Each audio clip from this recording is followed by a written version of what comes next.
Then Jesus was led by the Spirit into the wilderness to be tempted by the devil. He fasted 40 days and 40 nights, and afterwards he was famished. Well, he would be. After all, he was fully human as well as divine.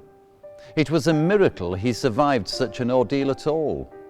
It was amazing that he withstood the devil's temptations to fulfill his world-transforming work in ways that wouldn't be true to God's calling of him. Turn stones into bread, feed the world's hungry, as easy as that. Throw yourself off the temple without hurting yourself, a quick way to capture people's attention and support. Just give in and accept the devil has the upper hand. Worship him, then you can rule on earth as you would like. But Jesus remained true to God. We do not live by bread alone, but by every word coming from God's mouth. Do not put the Lord your God to the test.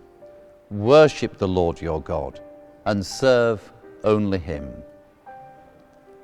Like the church around the world, we in Ripon Cathedral are seeking to respond positively to the invitation to use Lent constructively. We look to Jesus again, seeking to refocus our lives on him again. And we are reminded of old lessons which resonate in new ways because of the challenges facing the world, our country, our community, perhaps even ourselves personally. The leaders of the nations meet to discuss an end to conflict and the possibility of peace, to consider climate change and a constructive response, to contemplate mass migration and economic challenges, real issues for a real world created by a real God who longs for it to be put to rights by acknowledging that he alone is God and his wisdom essential. Yes, Jesus was perfect, Lent reminds us, and yet he knew what it was like to experience temptation.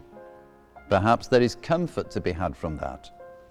Yes, Jesus was perfect, and yet no other human being, no human institution has ever been so and can ever be so.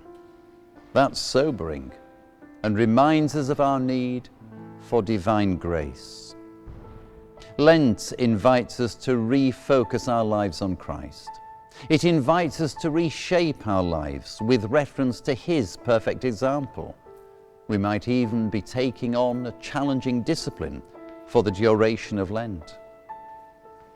On the very first day of Lent, we have a cross imposed on our foreheads in ash with the words, "Remember you are dust, and to dust you shall return.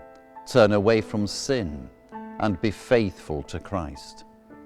And so, knowing our imperfection, we try sincerely to turn away from sin, to be faithful to Christ. And when we fall short, we say sorry and we try again, sincerely. Here at the Cathedral this Lent, there is a host of opportunities to help us make the most of Lent. The details are to be found on our website, and you are very welcome to join in here at the Cathedral or remotely. I wish you a very good and fruitful Lent.